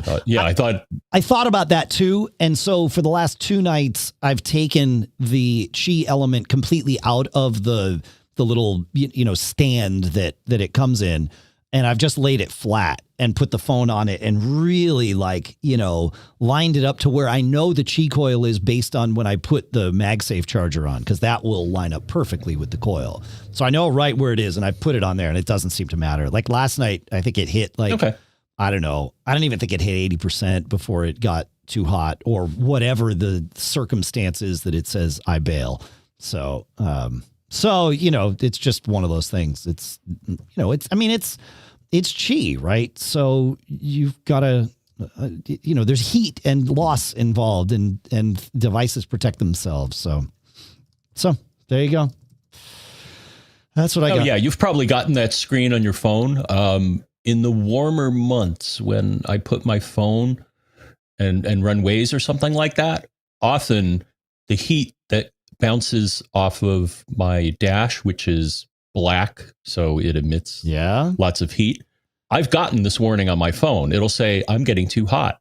Do something about it. And typically what I do is I will remove it from the case because it insulates it, I guess, enough to cause it to overtemp. And the phone is smart enough to not destroy itself when it's too hot. So. Sure. Yeah, exactly. Yeah. Cool. All right. I mentioned DoorDash and setting up your lights in the last episode so that your DoorDash driver knows that they are certainly at your house. And listener Steve wrote in, he says, I love the idea of the lights. He says, another great way to get them to the exact 3 meters square where you want the delivery is what 3 words at w3w.co. He says, I think you have mentioned it before on the show, but lots of more delivery companies are starting to adopt it now. And the basic idea is that every 3 meters square on the planet has been assigned a 3-word address. And you can find out what they are using their free app. And he sent us some links as examples, but that's pretty cool. Sorry, if I said w3w.com, I misspoke. It's w3w.co.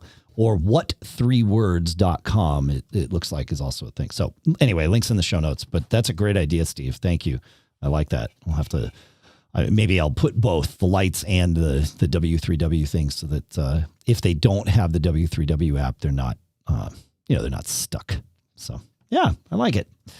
And Scott, along the same lines, says, I like your idea. I want to share with you what I do for delivery services in the hopes that others will replicate it. These folks work really hard. They're keeping us stocked with everything from cables to cantaloupes. I like to give them a break and a treat whenever possible. And so he sent in a couple of photos where he repurposed a shipping box from a food delivery service that contained insulation. So you can take your Sunbasket box after you order Sunbasket at sunbasket.com/MGG. He says, and I converted it to a flip top box. Every morning, I make sure that the box is filled with a cold pack, Cokes, and bottled water. Also, whenever we have leftover candy or cookies, as we did from the recent holidays, we divide them into small plastic bags and put them on top of the box.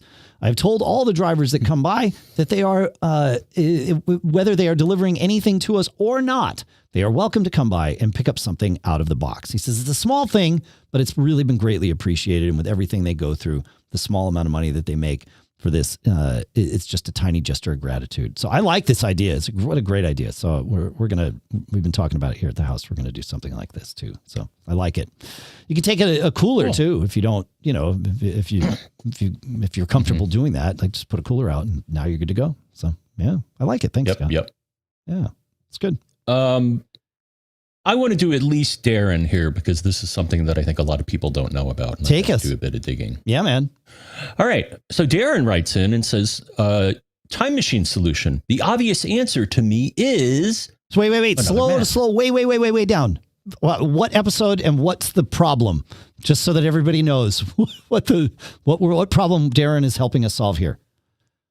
I believe the listener, I don't know the episode, but no. 850. 850, someone had asked about time machine options. Okay. Right? Oh, right. So yeah, back in episode 850, we were talking about different options for network time machine now that the Apple time capsule is no longer a going concern or an available concern. So right. Okay, great. Thank you. And so Darren tells us about one that I did not know about, Dave, and I don't think you did either. And no one mentioned it. So he mentioned it. So time machine solution, the obvious answer to me is another Mac. Any Mac that can run High Sierra or newer has a built-in time machine server. I use a 2011 MacBook Pro for time machine server, and it's awesome. Always plugged in, Ethernet connection to my router, and setup is super easy in preferences sharing. And I'll leave it at that. That's smart. I like my it. experience, Dave, is that it's not super easy. You got to dig a little bit. Sure. Because I'm like, I don't remember seeing time machine in sharing. Yeah. And if you look at sharing, you will not see it. What you do is you have to dig a little bit. So it's buried inside of the file sharing options, specifically file sharing, shared folder, advanced options. So you got to go down a bit of a rabbit hole here in order to get it. But once you're there, it says, yeah, here's time machine. You can limit the size of it if you want to.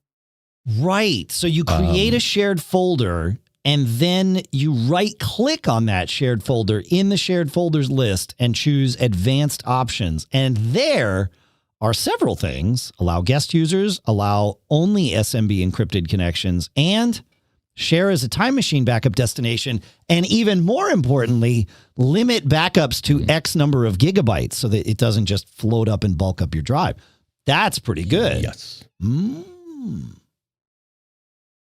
That's good. So I think I remember it being in a prior version of OS X server. They would have an explicit time machine server option. Of course, now they don't.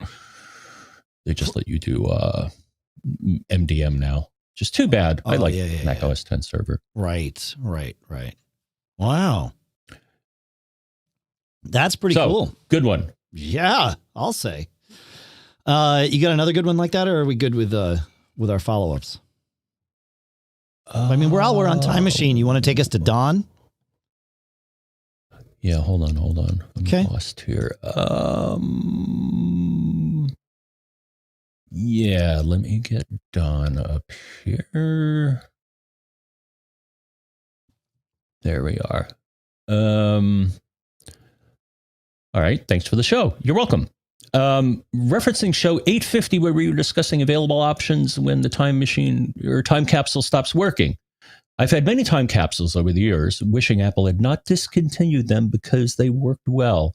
All of the issues I'd had with the time capsules have been hard drive related. I've never had a time capsule that had a router problem. My remedy, if only the hard drive is failed or failing, is to attach an external hard drive or SSD to the USB port on the time capsule and move on. I have even connected a USB hub to the time capsule and then attached the external hard drive to the hub. Time Machine will back up to this external HD SSD without any problem.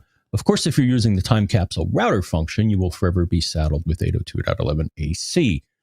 But that's not a problem because I don't have access to high-speed internet. Oh, bummer. Oh, that sucks. Yeah. So that's a good point. Now, the thing is, if I recall correctly, Dave, they never officially supported backing up to an externally connected drive until the 802 AC version, but it did work.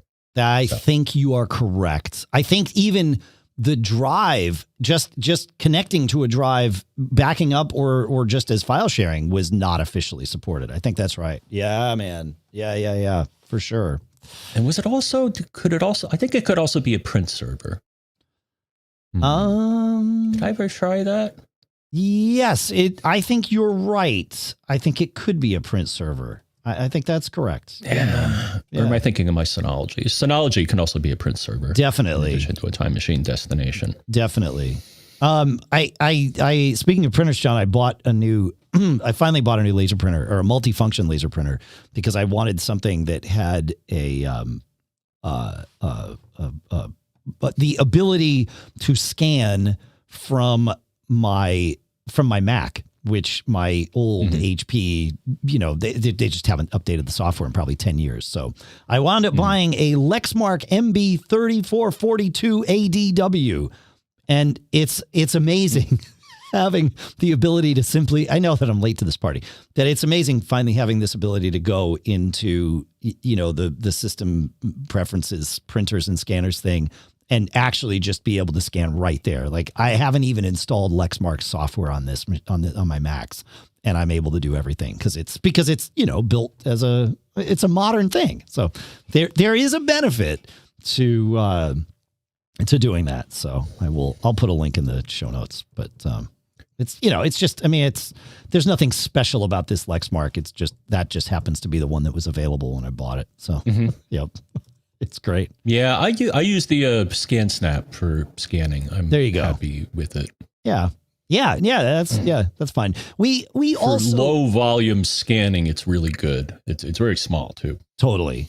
Yeah, I find that having a flatbed scanner is something I appreciate about 4 times a year.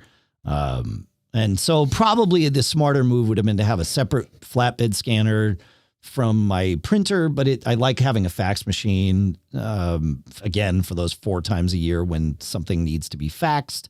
So And we wanted to have a laser printer in the house for some stuff that Lisa's been doing lately. So I don't know. It all just kind of made sense. And it was one of those, hey, the year is about to end and I can take another tax write-off. So let's go. So that's what I did. Hey, listener Steve sent in a thing about Time Machine just to wrap that up and flush those out of the queue. And Steve says, back for episode 850, your proposals were okay, but another solution that you did not mention is available. If Todd, your listener, simply is trying to replace the router portion of the time capsule, what can be done is to buy the router he needs and keep the time capsule for the time machine backup. So sort of the opposite of the opposite problem that Don was offering to solve. So that makes perfect sense. Yep. Just turn off the router, put it in bridge mode. I did that with my time capsule for years and years. So anyway, there you go. So thank you, listener Steve. That's all good. John, I've got a quick tip. Do we have more on the time machine thing or more on the printer thing or anything else on the thing with the thing? Yeah, we got the last one here is another follow-up, which we'll defer. Okay, yes. Cool. Speaking of scanners, I remember back in the day when I did R&D and imaging work. Yeah. I got an Epson. What was it? It was called an Epson. So first off, it wasn't my money. It was the company's money. But sure. I got an Epson Perfection that did 9600 DPI, which is like insane for an image scanner. Yeah, it's pretty good. It's pretty good. It allowed me to do a lot of interesting work. Here's something to try. I'm wondering if your printer would do this. Try to scan currency. Oh, all right. I will, assuming that's not against the law, I will try it. So it is not against the law if what you reproduce is at least a certain percentage smaller than the bill or larger than the bill. Okay. All because I looked into this. Now, some image scanners will just refuse. They're like, I'm not going to let you copy money. This one let me scan money. Interesting. There's special patterns on bills. I don't know if I'm trying to remember what it's called. Yeah. Maybe I can find it. But there's special patterns on bills that a lot of scanners will detect and say, nope. I like it. That's good. All right. Yeah, I'll try that. Mm-hmm. I'll try that and report back. Yeah, I need to practice scanning something. Yeah, this is only a 600 by 600 DPI scanner. So, but fine for general purpose stuff, which is all I need. So, well, that's plenty. And the output, I guess, is also 600 by 600 or up to. Yeah, let's see. Printing is print resolution is 2400 IQ, which they say is 2400 by 600, and I'm not sure how that works, or 600 by 600. So evidently it will do both. So, that's decent. Yeah. It's a nice little, again, there's nothing special about this. I picked it because it was available to ship and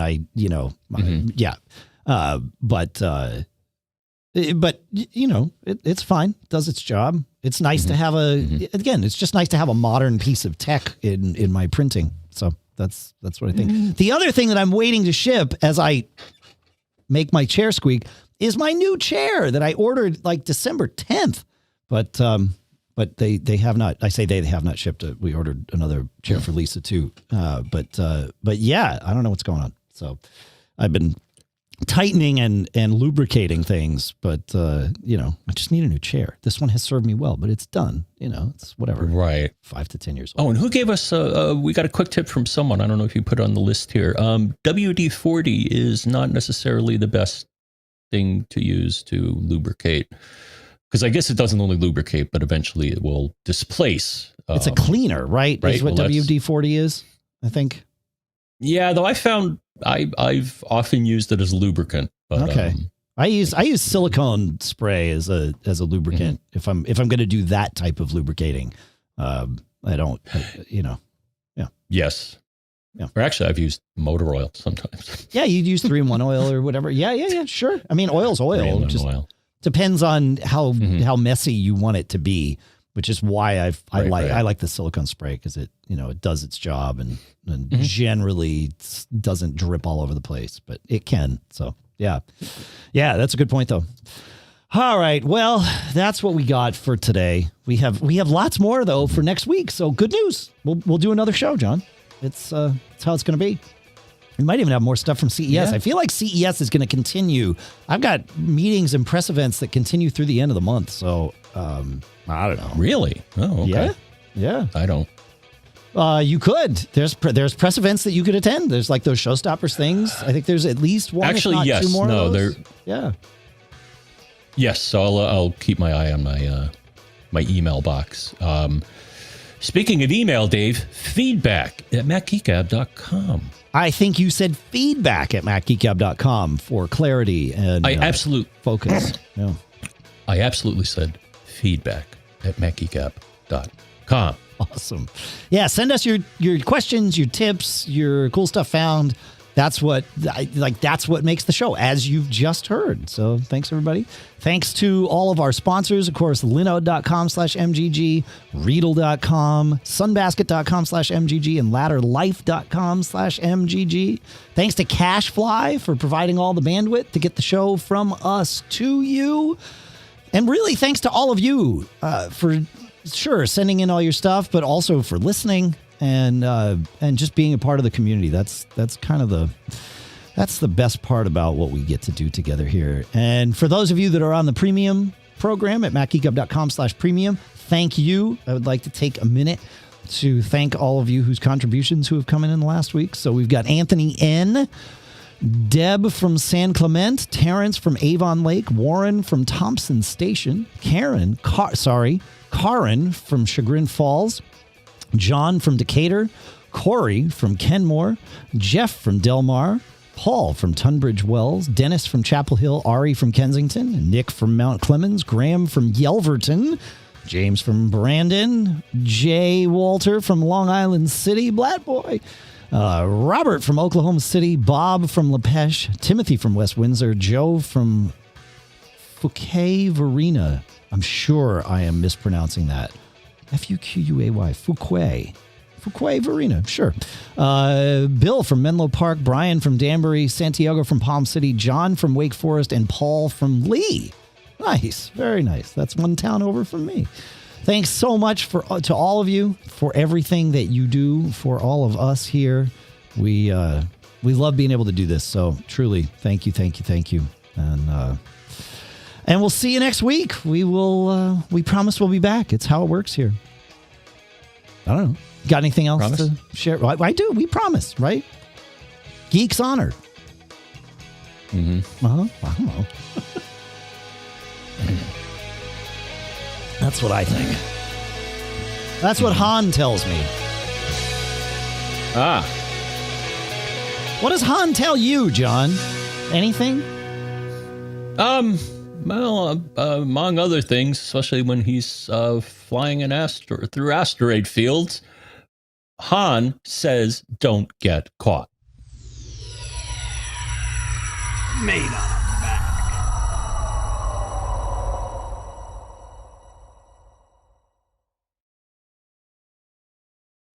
And we're out. Sweet. Fun. And then CP30 ruins everything and tells him what the odds are. That's true. That's great. Never tell me the odds. Yeah, so I think I'm up to like episode 3 in Mando.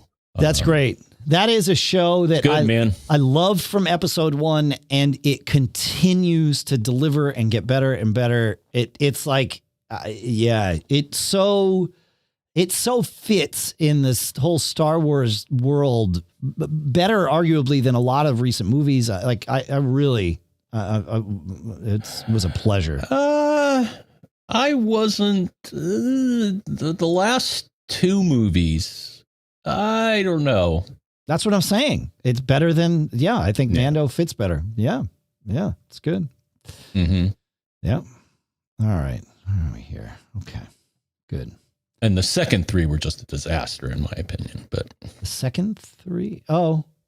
Well, we started with the middle, right? So episodes 4, 5, and 6 were actually the first 3. Sure. Episodes 1, 2, and 3 I thought were terrible. Interesting. I didn't hate those. You may honestly think differently. I honestly didn't even hate episode 1, though it's sort of irrelevant. I am a big fan of Machete Order in terms of watching them. If you know of that, you know of Machete Order. Oh, is what the first through the no Machete Order, John, and everybody. I just put a link in the show notes.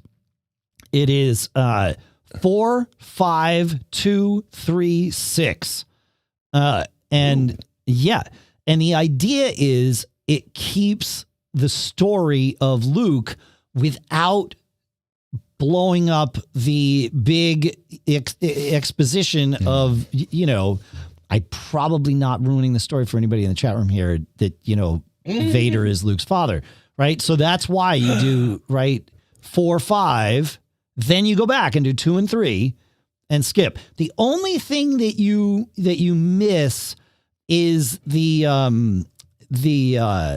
there's no midichlorians, right? Because you don't learn the story of the midichlorians that you get in episode 1. But the reality is there's not really much of a mention of the midichlorians later. I mean, there's like one passing reference, but you could interpret that very easily without having episode 1 in your canon. So yes, 3, 4, 2, 3, 6, and there you go. So the link for Machete Order is in the chat room for anybody that wants to. And don't even get us started on Jar Jar Binks. A lot of people hate Jar Jar. I don't know. I get it. I like it. He never really bothered me. It was like fine, whatever. It's like some. I mean, the kids love it. Yeah, the kids liked him. Yeah. I guess. I don't know. So, my kids like the Machete Order. My son especially. So. And the other thing is, you never saw. Remember, he was like, "Misa, people gonna die." It's like you never saw anybody dying. They were just talking a lot in the Senate. I don't know. Yeah. Well, some people died. Yeah. Right. Sorry, Mech Vader. Sorry, we ruined it for you. What? Yeah. Okay. Yeah. Sorry. Yeah. Also, I don't care what George Lucas says. Han shot first, and so you have to. You can't watch the versions of Star Wars like the recent ones because George Lucas messed with a lot of that stuff. You have to either watch the originals or the despecialized versions, which you can find. There's torrents of those out there. That's the one. Those are the ones to watch. Yeah, I remember. I at one point I got a subset of them, and the ending had the new Anakin. I'm like, what? Yeah. No. When he sees the ghosts, it's like, wait a second, that's not how it ended. That's before. Not how it ended. No. So I've got the despecialized versions in my library. If you just want to watch them, or feel free to download them or whatever. Yeah. Okay. Let's see. Where are we at? Yo. Well, I can watch them on my new toy.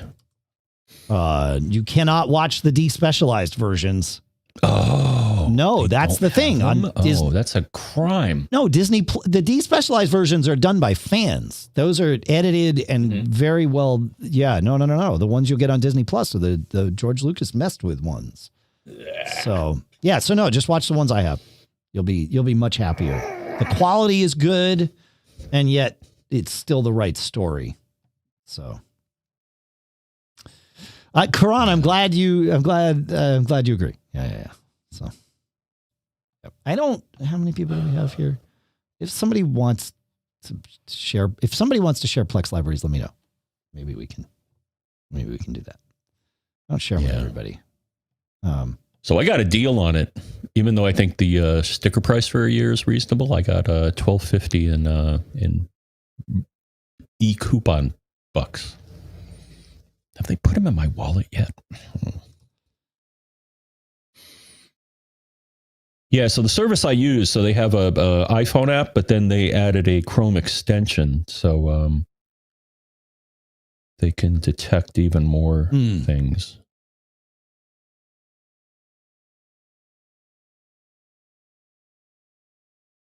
Yeah. Okay. Yeah.